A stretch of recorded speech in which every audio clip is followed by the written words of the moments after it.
Chapter 23, the respiratory system. As usual, outline of the chapter.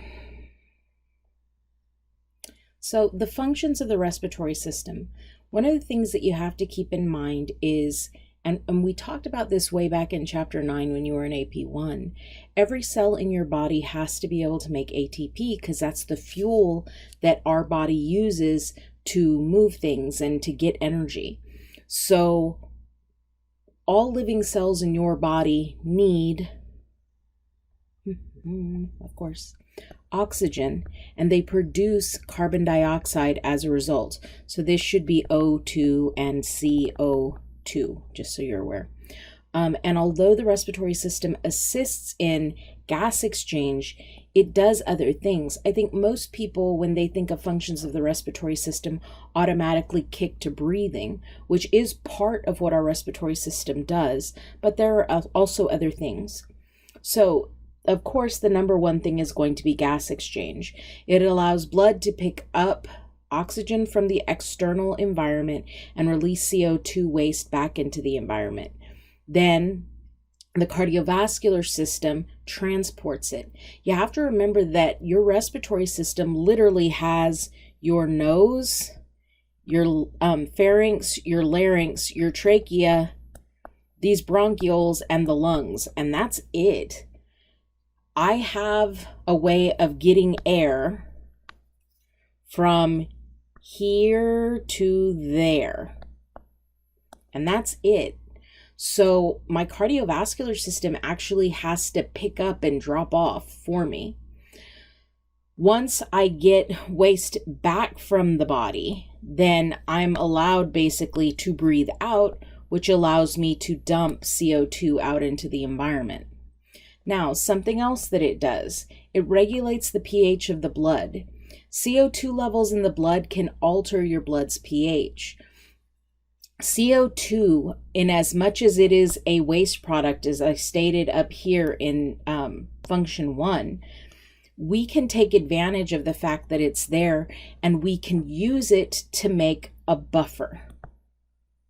Now, we've discussed buffers in AP1, and we talked about the fact that with buffers, we actually have the ability to control the pH. It helps to stabilize the pH for us. So we use that CO2 to make a buffer that actually helps us to regulate the pH of the blood in our body. Voice production, what I am doing right now with the whole, talking thing. Air movement going past your vocal cords, and your vocal cords are actually in your larynx, okay? They vibrate, kind of like a guitar string. As you pick a guitar string, it vibrates, and that's what makes the sound that we hear. When it comes down to it, when we are talking, our air is coming past our vocal cords and causing them to vibrate, which is what makes the sound that we hear when we speak. Fourth function, olfaction. Smell is the result of molecules being drawn in to the nasal cavity. So again, when we draw smell in, we've got this membrane up here at the top of our nasal cavity that has the olfactory cells. We talked about that in chapter 15. As we draw air up into our nose, it actually comes up and bombards that membrane with odorants. There we go. That's the word I'm looking for. And that drawing in is because of our respiratory system. I mean, think of it. If I tell you to smell something, you're going to go, right? That's coming from filling your lungs with air. That's how we draw the air into our nasal cavity. Okay, and then finally, the last function that we have is protection. Now, I know you're probably going, what now? But really and truly, we kind of touched on this in chapter 22. All of the lining in our respiratory tract is covered in mucus. We also have cilia that prevent entry of microorganisms into the body. The cilia that most people think of are cilia that are on the surface of a bacteria, and it helps the bacteria to kind of wiggle around and get where it needs to go. But in our case, our cells are stationary. So these are the cells lining our respiratory tract, but on top of them, they have these cilia, these little hairs, okay? And the thing about the little hairs is they actually help to move things along the surface of our respiratory tract. Now, the best way I can think to explain this is if you've ever been to a rock concert, you've seen crowd surfing, right? So when the crowd does the, well, I shouldn't say the crowd does the crowd surfing. When the person on top does the crowd surfing, the crowd itself doesn't move. It's their arms moving the person above them, kind of pushing them along, almost like they're on a conveyor belt. Well, these cilia here actually do the same thing. They, whenever there's a particle of something somewhere, actually are like the arms in that concert and crowd surf people to where we can actually get rid of them. Basically, if this is, let's say, a dirt particle or a dust particle, I don't want it to stay in my respiratory tract, so I crowd surf it out, usually to the back of the throat. And if we really want to, we can go and spit it out, or we can swallow it and it goes into the acid in our stomach. So those are the 5 functions of the respiratory system, the 5 functions of the respiratory system, the 5 functions. So anatomy and histology of the respiratory system: the external nose, the nasal cavity, the pharynx, the larynx, the trachea, the bronchi, and the lungs. So anatomically, structurally, we are dividing our respiratory system into 2 parts. Okay, the upper respiratory tract, which basically goes to about here, okay, and then our lower respiratory tract, which goes, which goes the rest of the way, okay? In our upper respiratory tract, we count the external nose, we count that nasal cavity, and we count the pharynx. The pharynx being where your throat meets up with the back of your nose, the back of your mouth, and then the very, very top of your throat right behind your tongue. Below that, in the lower respiratory tract, we have the larynx. Larynx is the voice box. Now, for me personally, I used to get confused between pharynx and larynx when I was learning this. But what I tried to do was I tried to come up with a way to remember. Of course, right? You know me, I do this all the time. So when I think of which one is the voice box, I think larynx, because when a singer sings, they go la, la, la, right? They don't go fa, fa, fa. And if they do that, they're weird. So the larynx is also the voice box. Okay, so we start with the larynx. The larynx, where your vocal cords are up here, transition into the trachea. Then the bronchi, which are the branches that go into your lungs. Okay? Respiratory movements and their responsibility, respiratory movements are the responsibility of the muscles, okay, in the thoracic and abdominal cavities. And we're going to talk about those muscles in just a bit. Okay. So let's talk nose. Whoops, wrong button, of course. So the external nose is the visible portion that forms the prominent facial feature that we have. It's composed of plates of cartilage. This is the thing that when you were little and your uncle came up to you and went, "Oh, got your nose," it was that he was pinching. The nasal cavity itself extends from the nares, aka the nostrils here, okay, so the nares, to what we call the choana, okay, right here. The choana is basically going to be the end of your nasal cavity, okay, this right here. It's that space. So the nares are also known as the nostrils. They're the external opening that you breathe through. The choana is the opening into that pharynx. Remember I told you that we have the pharynx, that's the back of the nose. Again, that's an awful color. Okay, the back of the nose, the back of the mouth, and then the top of the throat here. Okay, so you've got that choana. Now let's talk about the vestibule. Do you see how the nose hangs out over the front of your face? So you kind of have this area here, okay, that is actually hanging out over the end of your face. We call that the vestibule, okay?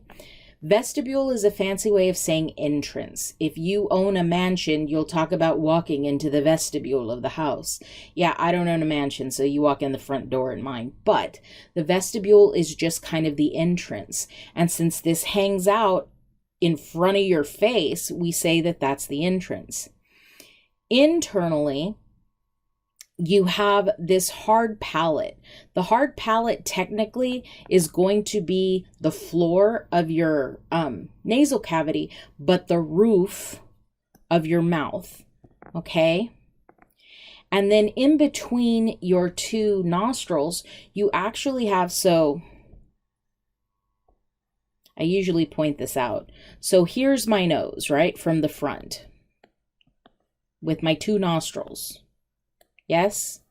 Internally, you have this piece of cartilage that divides this hole from this hole. Okay, so you have two sides to your nose. That is called the nasal septum. It basically divides the cavity. You've got the anterior piece that's made out of cartilage, and then the posterior piece is actually made out of the vomer, which is a bone. Now, internally, in here, okay, you've got concha. Concha, if you think about seashells, right? There's that one that kind of looks like this. This is a conch shell. Some people call them conchas. They do. But that curling is what we kind of refer to this, or why we refer to this as a concha.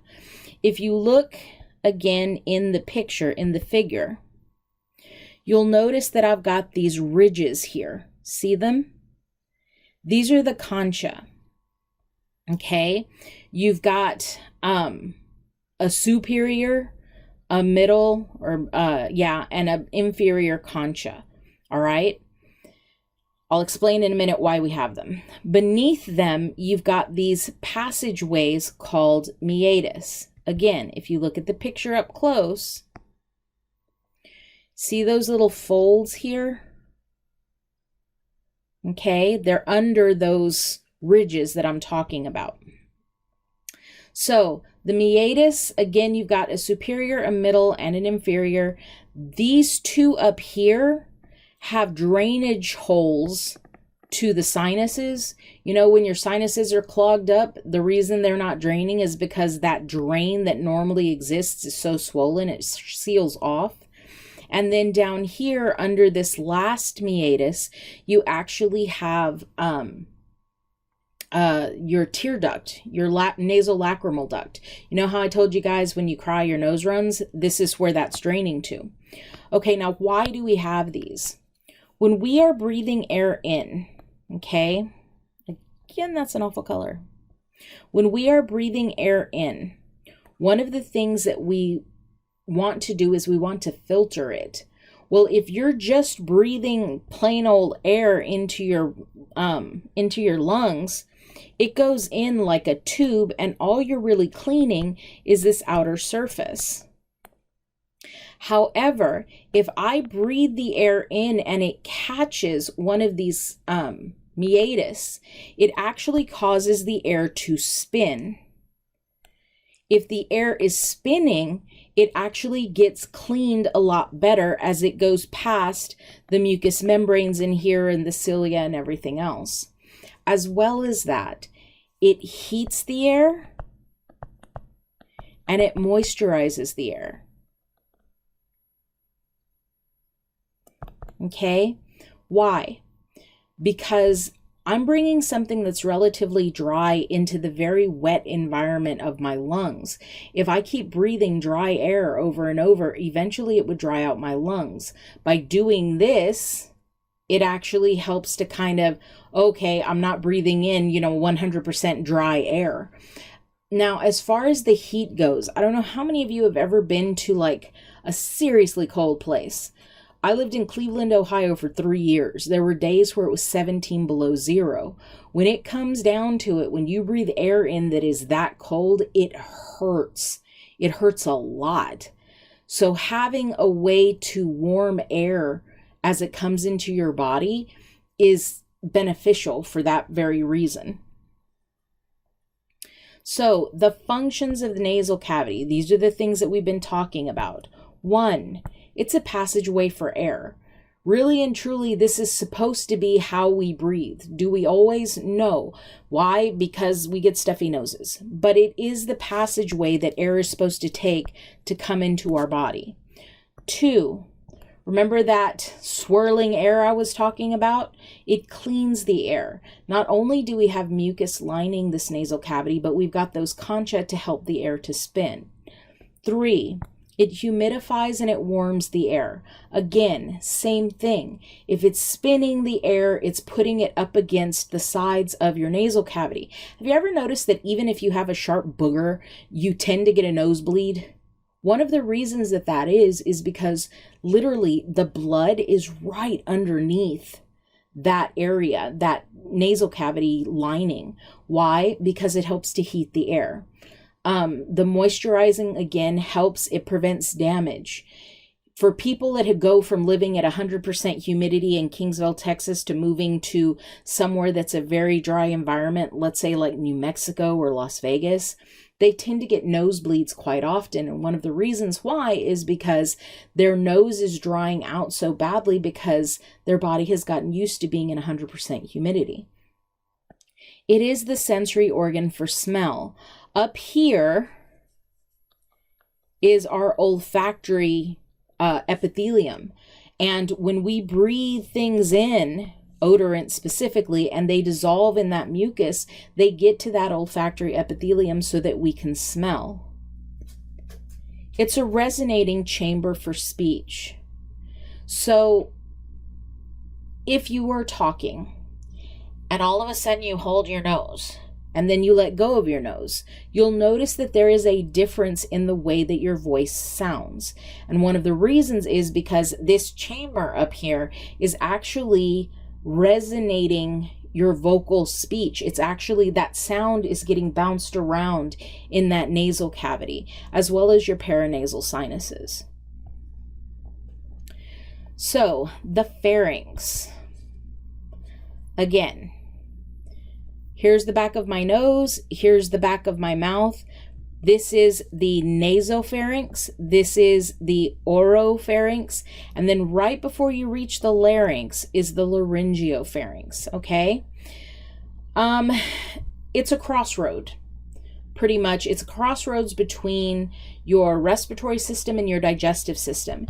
If you look, this actually is where my mouth is going to also put food, as well as my air is going to come in and go down into my lungs. So when I say it's a crossroads, that's what I mean. The nasopharynx, which is up here, is directly behind your nasal cavity. It also has the entrance for the auditory tubes. Your ears have those tubes that drain down into your throat. This is where they enter. And then you've got, or in this space, you've got pseudostratified ciliated columnar. Pseudo means fake, stratified means more than one layer. So really and truly, it's one layer of cells. They are ciliated. We talked about the cilia doing the crowd surfing thing. Now, why is that important? Well, what am I moving through my nose? Air. I don't need more than one layer of cells. I don't need extra protection when it comes down to it because I'm just supposed to be moving air. That's also one of the reasons why when you have something go up your nose or you choke and things come out of your nose, it doesn't feel real good back there because you're not supposed to have anything going past that area except for air. The oropharynx is directly behind your mouth, right here. Okay. It's used to move food. That isn't, I don't think, a big 411 to anybody. And it is stratified squamous epithelium. Stratified means more than one layer. So this does make sense as well. Although everybody has had that one Dorito, let's not lie. Everybody's had it, me included, where you take the Dorito, you don't chew it well enough, and then it scrapes all the way down. It feels terrible. But we have different textures of food going past this area to get to our stomach every day. So with that in mind, we've got layers and layers of cells that are protective. Now, the laryngopharynx, which is right before you get to the larynx, your voice box. From the oropharynx to the beginning of the esophagus, it is basically behind my larynx. And again, it's moist stratified squamous epithelium. Why? Because this is the connecting point between where I'm going to send food and where I'm going to send air. I want to make sure that it is protected. The larynx. This is the larynx right here. You can see the little vocal cords in the picture. Okay. So, it's in the anterior throat. It extends from the back of the tongue to the trachea. It's a connection and a passageway for air between the pharynx and the trachea. Basically, this is my connecting point between where air comes in and where it goes down. It's made up of pieces of cartilage, that are interconnected by ligaments and muscles, and it's lined with pseudostratified ciliated columnar. Again, one layer of cells. Why? The only thing that should be moving through here is air. So if you look, I've got three unpaired pieces of cartilage and 3 sets of cartilage.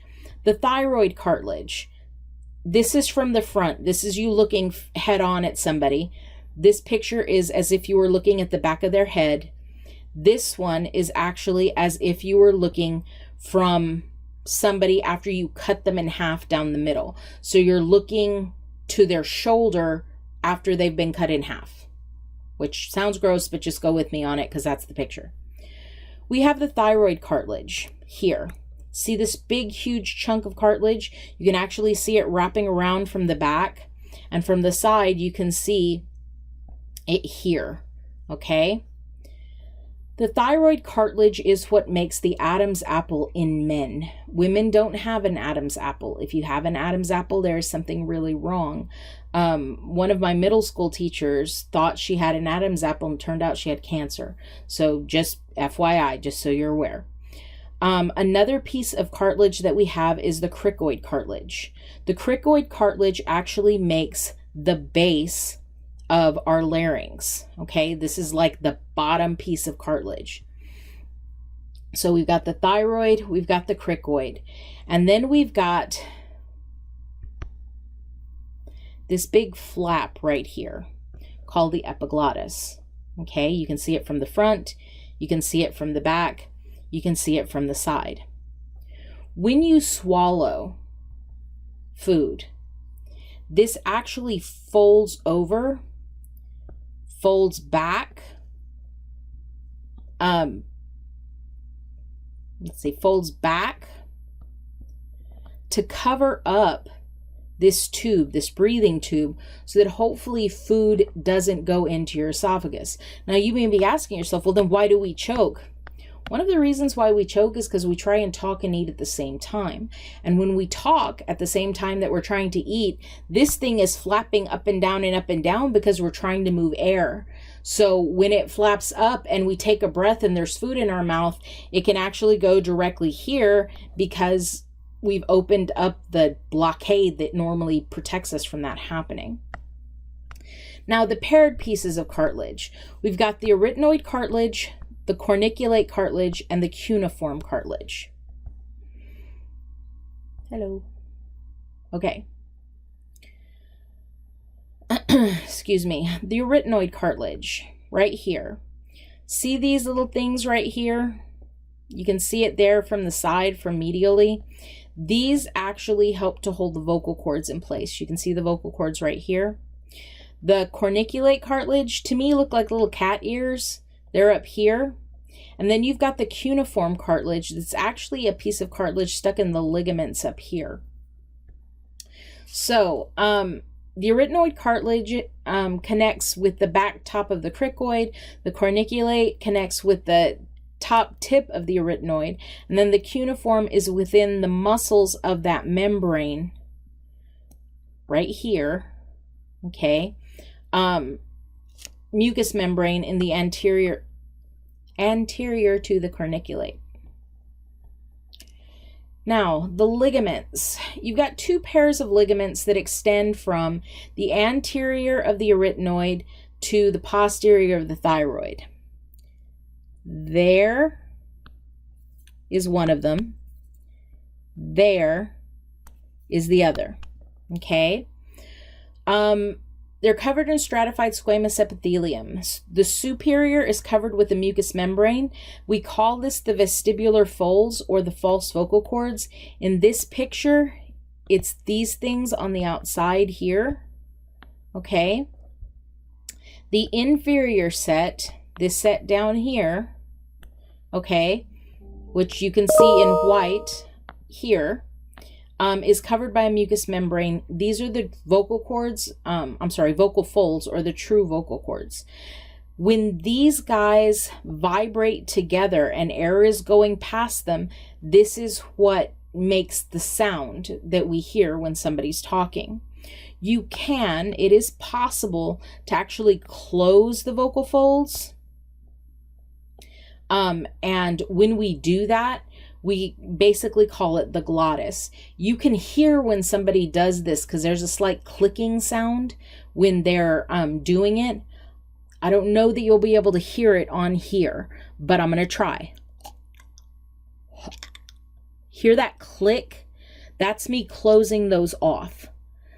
I don't know if you can hear it, but I'm going to go with the fact that you can and just move on. Okay, so there are 4 functions when it comes to the larynx. The thyroid and the cricoid cartilage. So this big chunk of cartilage here and that big chunk of cartilage that's in the front up here.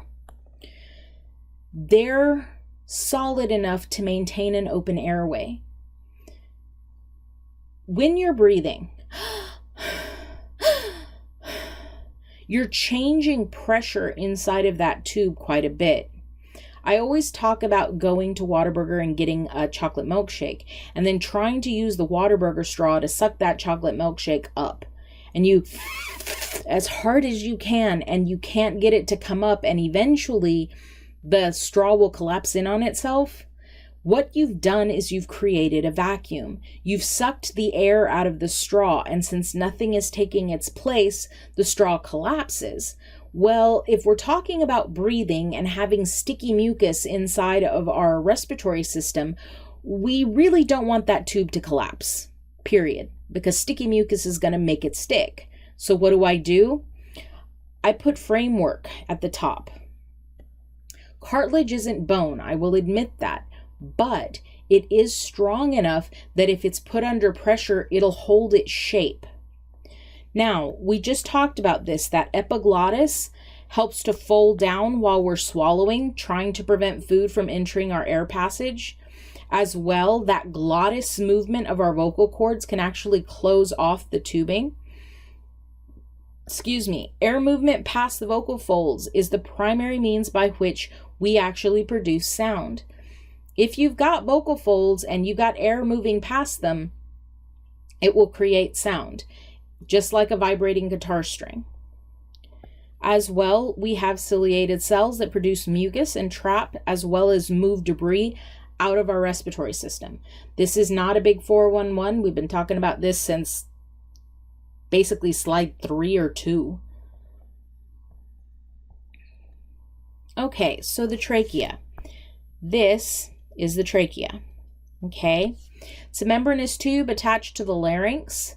So it's right below the voice box. You've got dense regular connective tissue and smooth muscle, and it's reinforced with 15 to 20 15 C-shaped pieces of hyaline cartilage anteriorly. It's in the front.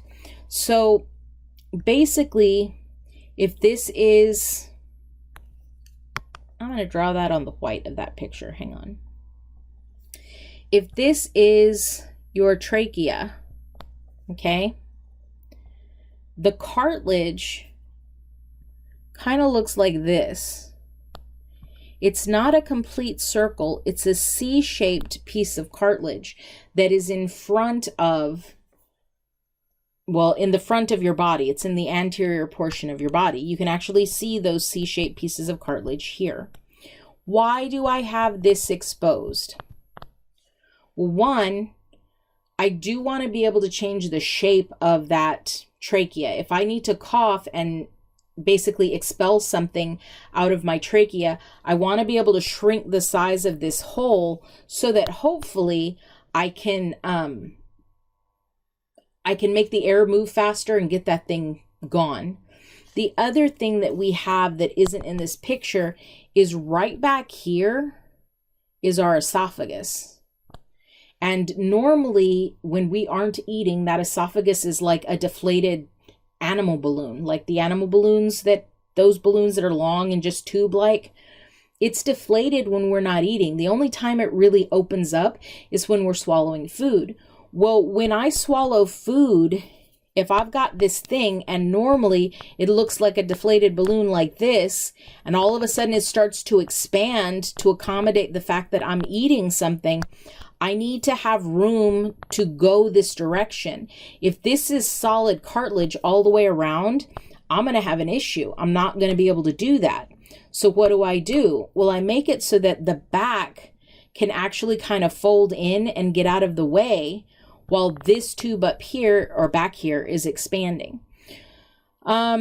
The posterior is devoid of cartilage. Like I said, it does contain elastic ligamentous membranes and bundles of smooth muscle called the trachealis muscle. Called the trachealis muscle. Okay, remember I said it can contract and make that tube smaller, make the passage more narrow, basically making the air move faster to expel foreign objects. If you've ever noticed that when you're coughing, it feels like that your chest gets a little tight, it's because that muscle here is actually shrinking to make that tube slightly smaller. Now, I'm not saying it like gets this small, that isn't it, but it gets slightly smaller so that the air moves faster. The lining is pseudostratified ciliated columnar. Again, one layer of cells. Why? I should only be moving air through here. Okay, you've got goblet cells, these guys right here that are producing mucus, which you can see up here, this kind of browny yellow thing. And you've got ciliated cells. If you look, you can see little hairs here. Okay, one of my favorite pictures from your lab is actually, you're going to laugh, but it's true. It's got the ciliated cells, and there are several that look like they have a cowlick because the cilia are just like whoochung, which I like. Anyway, the carina. So at the base of our trachea, we have this really specifically shaped piece of cartilage. See it right there? Kind of looks like tighty-whities or like underwear. The reason that we make a distinction is because everything above this is that partial C shape that I'm talking about, but this one is where this splits into our two lungs. So I can't have a C-shaped piece of cartilage here and have this split. So in this case, this piece of cartilage helps me to make these two branches that are coming out into the lungs.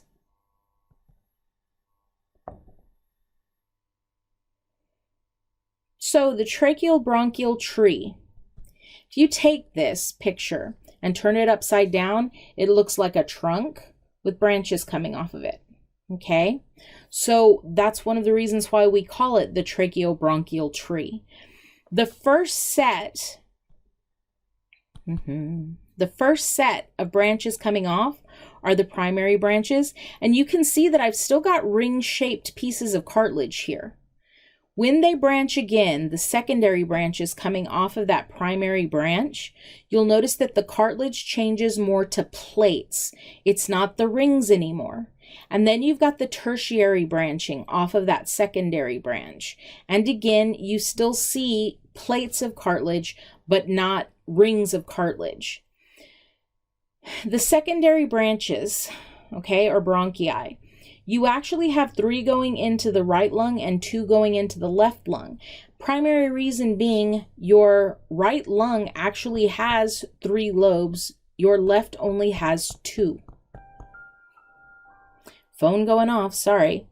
They continue branching basically from the bronchioles until they get to about 1 millimeter in diameter.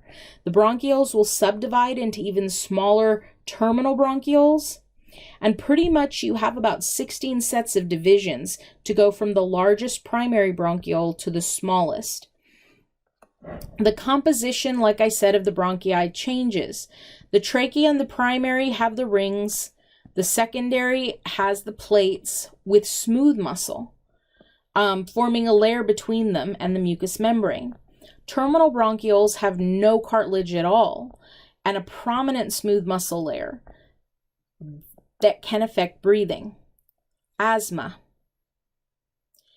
So when somebody is asthmatic and they're having a reaction to something in the air, that smooth muscle layer in the smaller bronchioles contracts down, making the tube even smaller.